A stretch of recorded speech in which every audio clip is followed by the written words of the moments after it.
ശ്രീ സന്ദീപ് വാര്യർ, അത് ഈ അനിൽകുമാർ സൂചിപ്പിച്ച ഒരു കാര്യം പ്രധാനമാണ്. അത് ഖേദം പ്രകടിപ്പിച്ചു എന്നുള്ളതൊക്കെ ശരി തന്നെ. പക്ഷേ പിന്നീടുണ്ടായ കാര്യങ്ങൾ അത് ഒട്ടും ഭൂഷണമല്ല. മറ്റൊന്ന്, ഒരു മാധ്യമപ്രവർത്തകയ്ക്ക് അങ്ങനെ അപമര്യാദയെ പെരുമാറി എന്നുള്ള പരാതി ഉന്നയിച്ചാൽ സ്വാഭാവികമായും ആ പരാതി നിയമപരമായി തന്നെ മുന്നോട്ട് പോകണം. കുറ്റപത്രത്തിൽ പരമാവധി വകുപ്പ് ചുമത്തി തന്നെ അതിനുള്ള സാധൂകരിക്കുന്ന മൊഴി ലഭിച്ചാൽ പോലീസ് അങ്ങനെ ചെയ്യുന്നതിൽ എന്ത് രാഷ്ട്രീയ പ്രേരണ ഉണ്ടെന്നാണ്? അല്ല, ഞാൻ മനസ്സിലാക്കുന്നത് ശ്രീ അനിൽകുമാർ അദ്ദേഹം ഒരു അഭിഭാഷകനാണ് എന്നുള്ളതാണ്.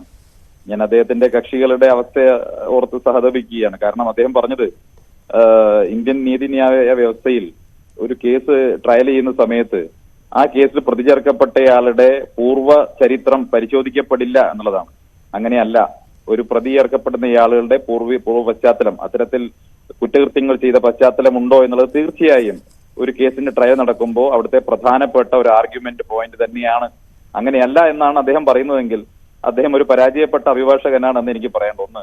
രണ്ട്, അദ്ദേഹം ഇവിടെ ഈ കേസിൽ പരാതി കൊടുത്ത ഇരയായ വ്യക്തിയുടെ പേര് ഇവിടെ പറഞ്ഞു. ഞാനോ ന്യൂസ് 18 ചാനലോ പറഞ്ഞില്ല. അഭിഭാഷകനായ അനില് ഈ പരാതിക്കാരിയായ ഇരയുടെ പേര് പറഞ്ഞത് വാസ്തവത്തിൽ നമ്മുടെ നാട്ടിൽ നിലവിലിരിക്കുന്ന നിയമങ്ങൾക്ക് വിരുദ്ധമാണ്. നിയമവിരുദ്ധമായിട്ടുള്ള കാര്യം അദ്ദേഹം ഈ ചർച്ചയ്ക്കുള്ളിൽ തന്നെ പറഞ്ഞു. അതുകൊണ്ടാണ് അദ്ദേഹത്തിന്റെ കക്ഷികളുടെ കാര്യം ഓർത്തുകൊണ്ട് എനിക്ക് വലിയ സഹതാപമുണ്ട്. അദ്ദേഹം പ്രാക്ടീസിംഗ് ലോയർ ആണോ എന്ന് എനിക്ക് അറിയില്ല. ഈ രണ്ട് നിയമപരമായ തെറ്റുകൾ ഇപ്പൊ അദ്ദേഹം ഈ ചർച്ചയ്ക്കിടയിൽ തന്നെ ചെയ്തു കഴിഞ്ഞു. ഇരയുടെ പേര് വെളിപ്പെടുത്തിയാൽ തീർച്ചയായും അദ്ദേഹത്തിന് ഈ കേസിൽ പ്രതി ചേർക്കാം. അനിൽകുമാറിന് ഈ കേസിൽ പ്രതി ചേർക്കാം. അത് തെറ്റായിട്ടുള്ള കാര്യമാണ്. ഞാനോ ന്യൂസ് 18 ചാനലോ ഇരയുടെ പേര് ഇവിടെ പറഞ്ഞിട്ടില്ല. ഞങ്ങൾ ഈ പരാതിക്കാരി അല്ലെങ്കിൽ ഒരു മാധ്യമ പ്രവർത്തക എന്ന് മാത്രമാണ് പറഞ്ഞിട്ടുള്ളത്. അപ്പൊ അത്തരത്തിൽ പേര് ഉപയോഗിക്കുന്നത് തെറ്റാണ് എന്ന് നമ്മുടെ രാജ്യത്തെ നിയമം തന്നെ അനുശാസിക്കുമ്പോൾ ആ പേര് ചർച്ചയിൽ പരസ്യമായി വിളിച്ചു പറയുക എന്നുള്ളത് ശുദ്ധ ഭോഷ്കാണ്. അതുകൊണ്ട് തന്നെ സുരേഷ് ഗോപിക്ക് വേണ്ടി വാദിക്കാൻ അദ്ദേഹത്തിന് ആരെങ്കിലും വാടകയ്ക്ക് എടുക്കേണ്ട കാര്യമില്ല.